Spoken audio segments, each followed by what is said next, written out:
But in the meantime, we're going to be talking about the contrast, the differences between Republicans and Democrats. And there's probably no better example of that than the president's budget, which came out on Monday. And, you know, most president's budgets, when they come out, they always refer to them as being dead on arrival. This particular proposal is dead wrong when it comes to its priorities. And I'll just start with the spending and debt. It's going to grow the federal debt, if you can believe this, in the next 10 years up to $50 trillion.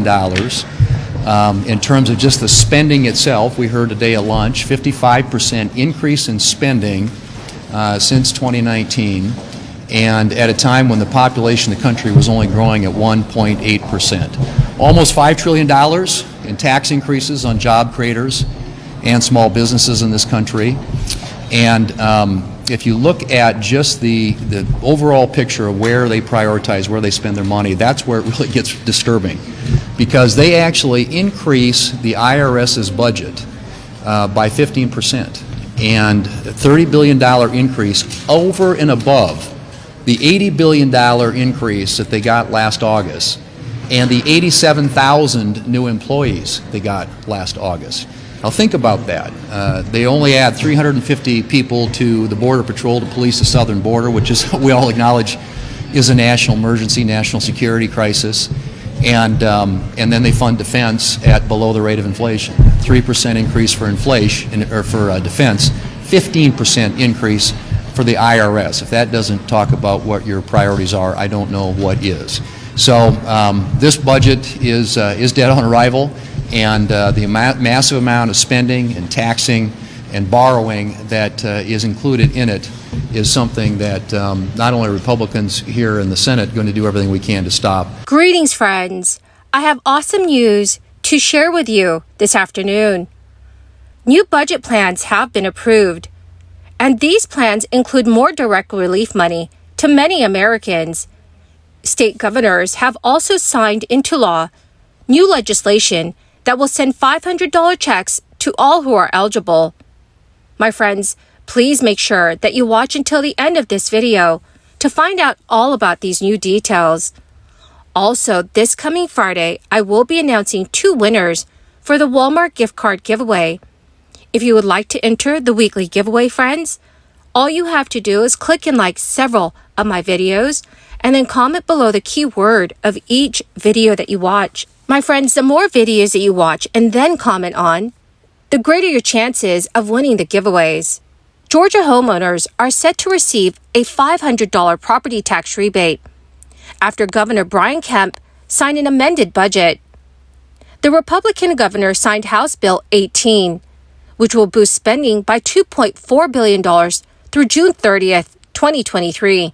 Taxpayers with homestead exemptions will receive an average of about $500 from the state under the $950 million property tax rebate plan. The budget includes $1 billion to give taxpayers up to $500 in tax refunds for a second year as well. Legislation approving those refunds is set to be debated by the state Senate. House Bill 162 would give $250 back to single filers and then $500 to those who file jointly. In a speech at the state capitol on Monday, Governor Kemp said he was delivering on pledges he made during his re-election campaign. He also stated, "This mid-year budget includes a lot of benefits for hard-working residents of Georgia, but I'm most thankful that it delivers on the promises that I made last year to the people of our great state, and it's geared to help them fight through the 40-year high inflation." Last year, the state returned over $1 billion to the taxpayers of Georgia through a state income tax refund. So this year, they said they are doing that again. The amended budget also includes one-time $500 bonuses in the state employees' retirement system. It allocates $115 million for school security grants, which works out to about $50,000 per school, and then $92 million to the state reinsurance program to reduce healthcare premiums.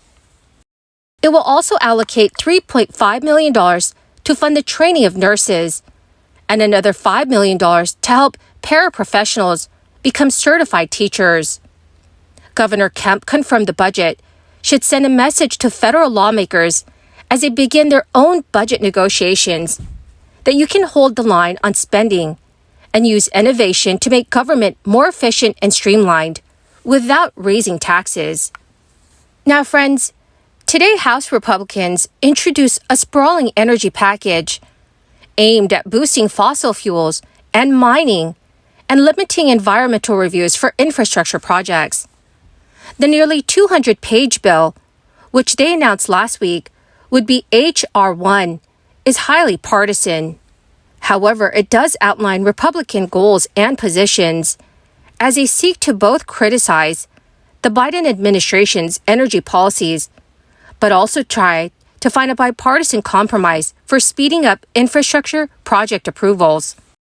Republican Majority Leader Steve Scalise said in a statement, "I am proud to introduce today H.R. 1, the Lower Energy Costs Act, to increase energy production here at home, so we can lower energy costs and stop our dependence on foreign countries for our energy and minerals." The package specifically takes actions aimed at bolstering fossil fuel production, including making it easier to import and export natural gas, and requiring more offshore oil and gas lease sales to be held. It also includes taking power away from states to reject pipelines and gas export facilities that could impact their waterways.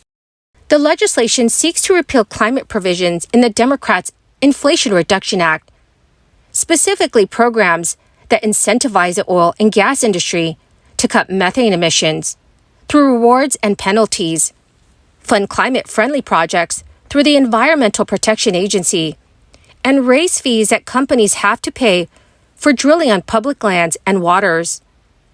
For mining, the legislation contains a provision that would require an assessment that includes economic impacts to be conducted before barring mining on certain federal lands.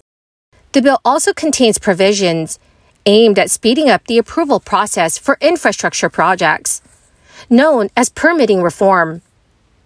Specifically, the legislation would set time and page limits for environmental reviews and require lawsuits against approved projects to be filed within 120 days.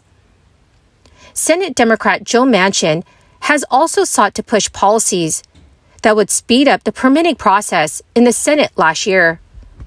Many Republicans stood in the way of that effort, saying that Senator Manchin's proposal did not go far enough. Bipartisan talks on the permitting issue are ongoing, but the new Republican energy bill has already garnered pushback from environmentalists. So, dear friends, what are your thoughts on all of this? Please let me know what your thoughts are in the comment section below.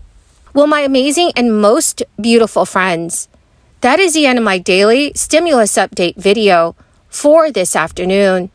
Thank you, my dear friends, for being part of this community and for being here every single day. To show my appreciation, my friends, I will be announcing 2 winners this coming Friday for the Walmart gift card giveaway.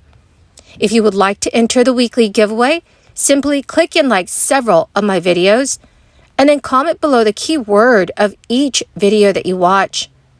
My friends, the more videos that you comment on, the greater your chances of winning the giveaways. Thank you and have a wonderful and very blessed week.